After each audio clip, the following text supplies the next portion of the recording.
በዚህ ዘመን በምድራችን ላይ እጅግ በጣም አሳሳቢና ከሆኑትና ከመጽሐፍ ቅዱስ እውነት በተቃራኒ እየተከናወኑ ካሉ ኢሞራላዊ፣ ኢሰብአዊ፣ አጋንንታዊ ልምዶች መካከል አንዱ እና ዋነኛው የግብረ ሰዶማዊነት አስተሳሰብና ተግባር ነው።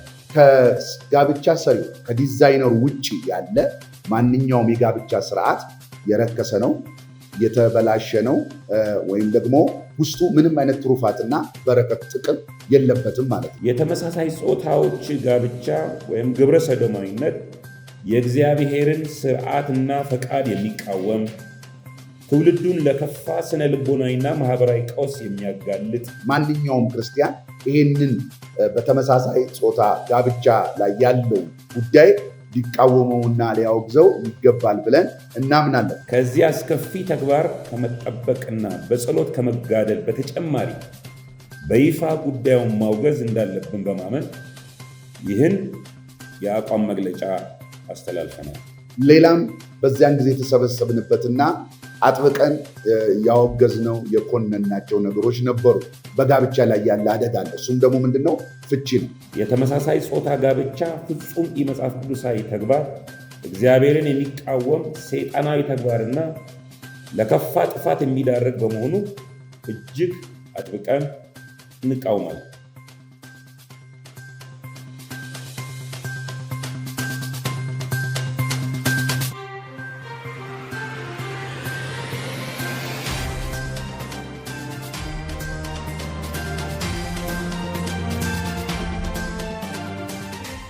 የኢትዮጵያ የፍቅር ወንጌል አማኞች አብያተ ክርስቲያናት ኅብረት በተመሳሳይ ጾታ ግንኙነት ወይም ጋብቻ በቅንፍ ግብረ ሰዶማዊነት ላይ ያስተላለፈው የአቋም መግለጫ ጥቅምት 2018 አዲስ አበባ።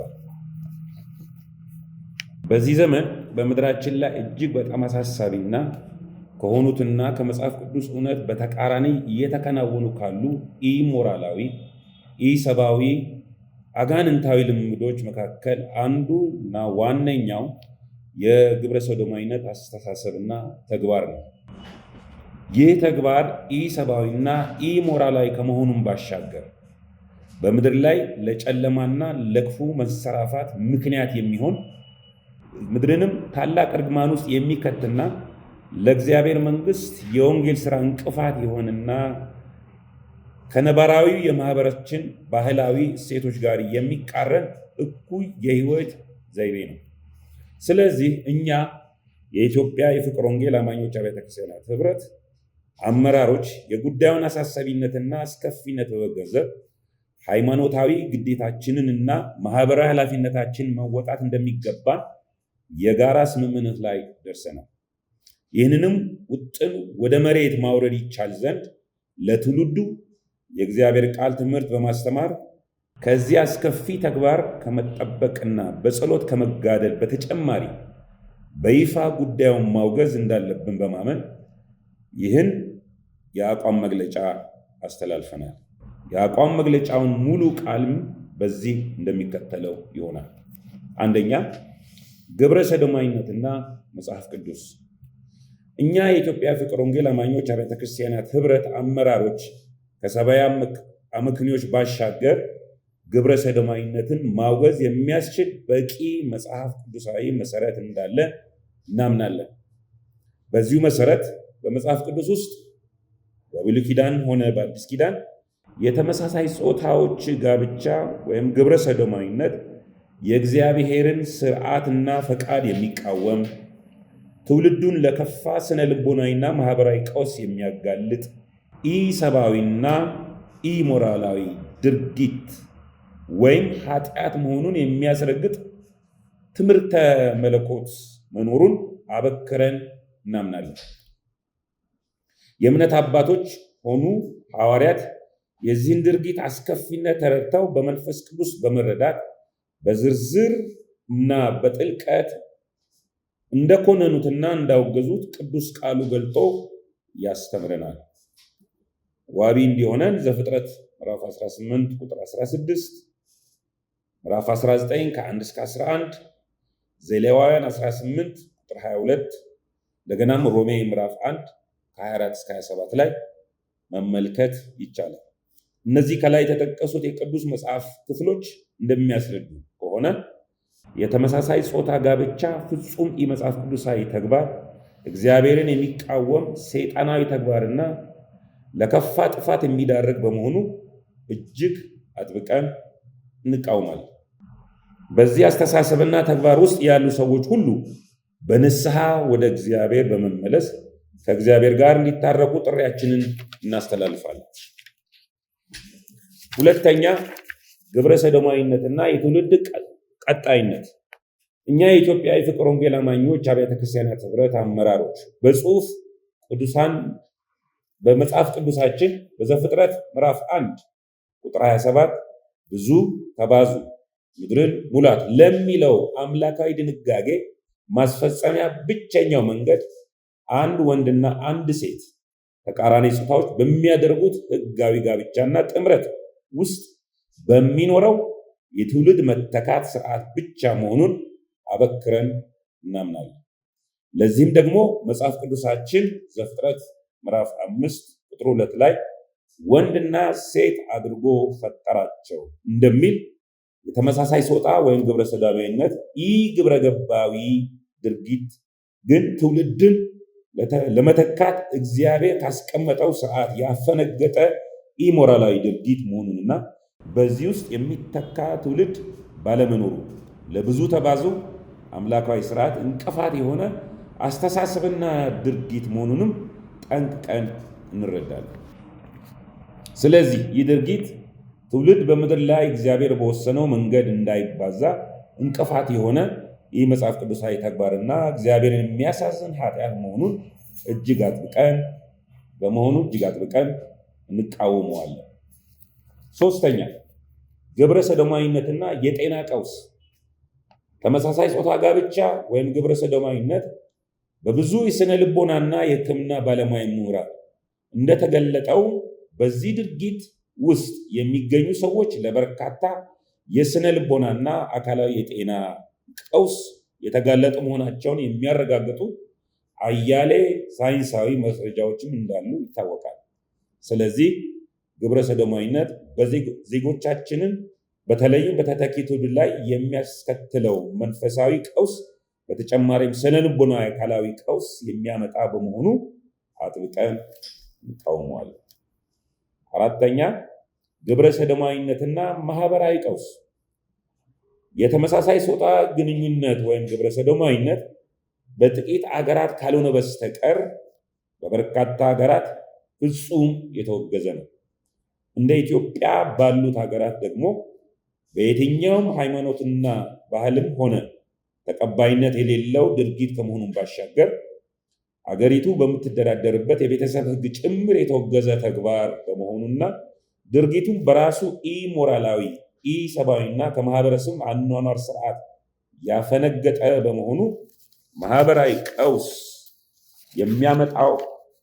የማምጣት አቅጣጫው ከፍተኛ ነው። ስለዚህም ስለ ግብረ ሰዶማዊነት ከሃይማኖት አንጻር ብቻ ሳይሆን ከማህበራዊ ግንኙነት ረገድም እንቅፋት መሆኑን አውቀን እናወግዘዋለን። አምስተኛ፣ የቤተ ክርስቲያን ድርሻ። የሰው ልጅ በኃጢአት በመውደቁ ምክንያት ከገጠመው መንፈሳዊ ውድቀትና ከገባበት እርግማን የተነሳ እግዚአብሔር ከጥንት ጀምሮ ልዩ ልዩ መፍትሄዎቹን ለሰው ልጆች ሲያዘጋጅ እንደነበረ ቅዱስ ቃሉ ይነግረናል። በአዲስ ኪዳን ጌታችን ኢየሱስ ክርስቶስ በስጋ ወደ ምድር በመምጣት ስለ ሰው ልጆች ኃጢአት ሁሉ በመስቀል ላይ ደሙን አፍስሶ በመሞቱ ሞታችንን በሕይወት ኃጢአታችንን በእርሱ ጽድቅ እርግማናችንንም በበረከት ከእግዚአብሔር ተለይተን የነበርነውን የቁጣ ልጆች ወደ እግዚአብሔር የልጅነት ስልጣን ለውጦታል። ይህ የደህንነት ወንጌል በቤተ ክርስቲያን በኩል ለፍጥረት ሁሉ ተሰብኳል፣ ይሰበካል። ስለዚህ ቤተ ክርስቲያን በግብረ ሰዶማዊነት አስተሳሰብና ተግባር ውስጥ ላሉት ሰዎች ሁሉ በእግዚአብሔር የርኅራኄ ልብ ከዚህ የጥፋት አዘቅት ውስጥ እንዲወጡ ወንጌል ሊሰብክላቸው ይገባል። በደሙ የማይነጻ ኃጢአት፣ በስሙም ኃይል የማይሰበር እርግማን ደግሞ በመንፈስ ቅዱስ ኃይልና በቃሉ ጉልበት የማይበጠስ እስራት የለምና። ስለዚህ ለእነዚህ ወገኖች ወንጌልን ከመስበክ ጎን ለጎን በስነ ልቦናና በሕክምና ባለሙያዎች በተደራጀ የአማካሪዎች ቡድን በማዋቀር በንስሐ ለሚመለሱት የምክር አገልግሎት በመስጠት መደበኛ ሕይወታቸውን እንዲመሩ ልታደርግ ይገባል። አንዳንዶችንም ከእሳት ነጥቃችሁ አድኑ ይሁዳ ምዕራፍ 1 ቁጥር 22 መባላችንን በራሱ የባለ አደራነት ጥሪ መሆኑንም እንገነዘባለን። በመጨረሻ እኛ የኢትዮጵያ የፍቅር ወንጌል አማኞች አብያተ ክርስቲያናት ህብረት አባል ቤተ እምነቶች የዚህ ድርጊት አሳሳቢነትና አስከፊነት በመረዳት በጉዳዩ ላይ ያለንን የተቃውሞ ድምፃችንን በይፋ እናሰማለን። እኛ የኢትዮጵያ ወንጌል አማኞች በዚህ ድርጊት ውስጥ ለሚገኙ ሰዎች እውነተኛውንና የሚያድነውን የክርስቶስን ወንጌል በፍርሃትና በርህራሄ ልብ መስበክ መለኮታዊ ኃላፊነታችን እንደሆነም እናምናለን። የድርጊቱ ሰለባ የሆኑትንም በንስሐ በይቅርታ እንዲመለሱ ጥሪያችንን በእግዚአብሔር ርህራሄ እያስተላለፍን ከተቋሙ አቋም መግለጫ በተጨማሪ በየቤተ እምነቶቻችን ሁሉ የጉዳዩን ኃጢአትነት፣ ኢሞራላዊነትና ኢሰብአዊነት ከመቼውም ጊዜ በላይ ለትውልዱ በግልጽ ማስተማር እንዳለብን የጋራ ስምምነት ላይ የደረስን ሲሆን ይህንን በመተግበር ሃይማኖታዊና ማህበራዊ ኃላፊነታችንን ለመወጣት አስቸኳይ ልዩ ግብረ ኃይል እንዲቋቋም ወስነናል።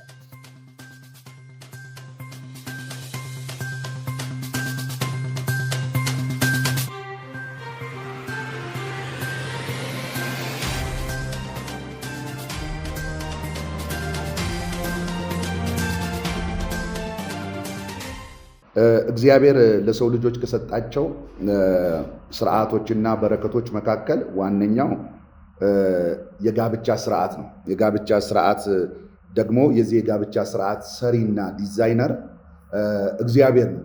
ስለዚህ የጋብቻ ስርዓት ሰሪና ዲዛይነሩ እግዚአብሔር ከሆነ ጋብቻ ሜድን እግዚአብሔር ከሆነ የጋብቻ ስርዓቶች ደግሞ መከናወንና መሄድ ያለባቸው እንደተሰጣቸው ስርዓትና ሰሪው ስርዓቱን ይካሄድበት ብሎ እንዳለው መሰረት ይሆናል ማለት ነው። ስለዚህ በጋብቻ ስርዓት መሰረት እግዚአብሔር ጋብቻን የፈጠረው ወንድና ሴት አድርጎ ፈጠራቸው በሚለው በዘፍጥረት 1:27 መርህ መሰረት እግዚአብሔር ወንድና ሴት በመካከል የሚደረግን በፍቅር የሚደረግ ጥምረትን ብቻ ዲዛይን አድርጎ ሰርቶታል፣ ወይም ደግሞ ያንን ክሬት አድርጓል ማለት ነው እግዚአብሔር። ስለዚህ ከጋብቻ ሰሪው ከዲዛይነሩ ውጭ ያለ ማንኛውም የጋብቻ ስርዓት የረከሰ ነው፣ የተበላሸ ነው፣ ወይም ደግሞ ውስጡ ምንም አይነት ትሩፋትና በረከት ጥቅም የለበትም ማለት ነው። ስለዚህ ሰሪው ከሰራው ውጭ ያለውን ስርዓት ሁሉ ቤተክርስቲያን ትቃወማለች። ለምን? የጋብቻ ሰሪ እግዚአብሔር ስለሆነ። በምድር ላይ ደግሞ ቤተክርስቲያንን ያስቀመጣት የእሱ ወኪል ስለሆነች ቤተክርስቲያን እሱን ድምፁን ልታስተጋባለት ከሱ አደራረግና ስርዓት ውጭ ያለን ነገር ማንኛውንም ነገር እንድትቃወም በምድር የተቀመጠች ቤተክርስቲያን ናት። ስለዚህ ቤተክርስቲያንና አብያተ ክርስቲያናት ማንኛውም ክርስቲያን ይሄንን በተመሳሳይ ጾታ ጋብቻ ላይ ያለውን ጉዳይ ሊቃወመውና ሊያወግዘው ይገባል ብለን እናምናለን። እንደውም ድምፁን ከፍ አድርጎ ሊከለክለው፣ ሊያግደው በጸሎት በተቃውሞ ይሄንን ነገር ሊመክተው ይገባል ብለን እናምናለን። ስለዚህ የኢትዮጵያ የፍቅር ወንጌል አማኞች አብያተ ክርስቲያናት ህብረት ከዚህ አንግል አንጻር ሰሪው ከሰራው ውጪ የመሆንን ማንኛውንም የጋብቻ እንቅስቃሴ ድምጿን ከፍ አድርጋ ለመቃወም ነው ዛሬ ይህንን በፊት ለፊታችሁ የተቀመጥ ነው ማለት ነው። ይሄ አሁን አንዳንድ ጊዜ አንዳንድ ነገር አሁን በሰጠነው መግለጫ ላይ አንዳንድ ነገር ሊነሳ ይችላል። ይህን እኛ ሚያዝያ 15 2015 በቀን 17 ነው በቢሾፍቱ ደብረ ዘይት ተሰብስበን ገና ሩቅ ሊመጣ ያለውን ነገር አይተን ከማለት ከ2 ዓመት በኋላ በፊት ማለት ነው ይህንን የአቋም መግለጫ አውጥተን ለካውንስሉ ለተለያዩ የአብያተ ክርስቲያናት በጽሁፍ ሰጥተናል። ዛሬ በዚህ አይነት መልክ በፊት ለፊታችሁ የቀረብነውና የተቀመጥንበት ምክንያት ግን አሁንም ድምፁን ከፍ አድርገን ማሰማት እንዳለብን ከጽሁፍ ባሻገር ድምፃችን መሰማት እንዳለበት ስለተረዳን ነው በፊታቸው ያለ ነው ማለት ነው። ከዚህ ከተመሳሳይ ጾታ ጋብቻ ውጪ ደግሞ የኢትዮጵያ የፍቅር ወንጌል አማኞች አብያተ ክርስቲያናት ሌላም በዚያን ጊዜ የተሰበሰብንበትና አጥብቀን ያወገዝነው የኮነናቸው ነገሮች ነበሩ፣ ወይም ደግሞ እንዳይስፋፉ በጣም ልንሰራባቸው ይገባል ብለን በዚያን ጊዜ ያወጣናቸው መግለጫዎች ነበሩ፣ የተወያየንባቸው ነገሮች ነበሩ። እነሱም ራሱ እግዚአብሔር በቤተ ክርስቲያን የሚደረጉ ቅዱስ ጋብቻዎች፣ ቤተ ክርስቲያን ውስጥ ያሉ በወንድና በሴት መካከል ያሉ ቅድም እንዳልኩት ዲዛይነሩ ዲዛይን ያደረጋቸው ጋብቻዎች ላይ አሁንም ደግሞ ሌላ የፍቺ አደጋዎች እያንዣበቡ ነው። በብዛት በቤተ ክርስቲያን ውስጥ በአሁኑ ሰዓት የተለመደ የመጣ አንድ በጋብቻ ላይ ያለ አደጋ አለ። እሱም ደግሞ ምንድነው? ፍቺ ነው። ይሄንንም ደግሞ የኢትዮጵያ የፍቅር ወንጌል አማኞች አብያተ ክርስቲያናት ፍቺን እግዚአብሔር እጠላለሁ እንዳለ በዛ በእግዚአብሔር መንፈስ ውስጥ ነን ፍቺንም እንደምንቃወም ተደጋጋሚ ጋብቻዎችን በጋብቻዎች ላይ ሌላ ጋብቻ፣ በጋብቻ ላይ ሌላ ጋብቻ፣ በጣም ፍቺን ያቀለለ መንፈስ አለ። ፍቺን ተራ ያደረገ መንፈስ አለ። ምን አለበት የሚል መንፈስ እንዳለ እንረዳለን። እከሌስ እንደዚህ ሆኖልህ፣ እከሌስ እንደዚያ ሆኗል። እኛ ነገሮችን የምንመዝነውና ነገሮችን የምናየው ቱምቢያችን የሆነ ሰው ፈትቶ ማግባቱ ሳይሆን አሁንም ወደ መጽሐፍ ቅዱስ ወደ ኦሪጂናል ስቴት ስንመለስ እግዚአብሔር ፍቺን ይጠላል። እኛም የፍቅር ወንጌል አማኞች አብያተ ክርስቲያናት ፍቺንም የምንቃወም የማንደግፍ ተደጋጋሚ ጋብቻዎችንም የማንደግፍ መሆናችንን በዚያን ጊዜ በነበረን ስብሰባ ላይ እንደዚሁ በደንብ አድርገን አይተናል።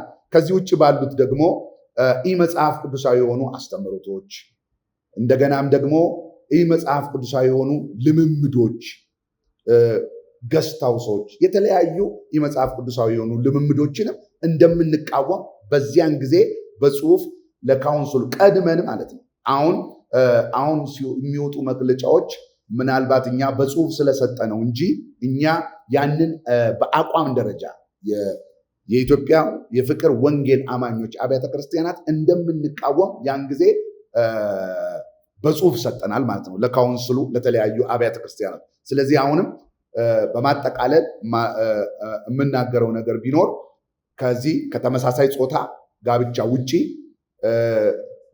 ቅዱስ ጋብቻ ሆነው በቤተ ክርስቲያን ስርዓት እግዚአብሔር እንዳየው እና እንዳለው መሰረት የተጋቡ ሰዎችን እንዲሁም ደግሞ ፍቺ እያደረጉ ያሉ ሰዎችንም አጥብቀን እንደምንቃወም ፍቺን እንደማንቀበል እንደዚሁም ደግሞ መጽሐፍ ቅዱሳዊ የሆኑ ልምምዶችን መጽሐፍ ቅዱሳዊ የሆኑ አስተምሮችን ገስታውሶችን የማንቀበል መሆናችንን በዚሁ አጋጣሚም ለማረጋገጥ ነው ይህን ጋዜጣዊ መግለጫ ለመስጠት የፈለግነው። ስለሰማችሁኝ አመሰግናለሁ። እግዚአብሔር ይባርካችሁ።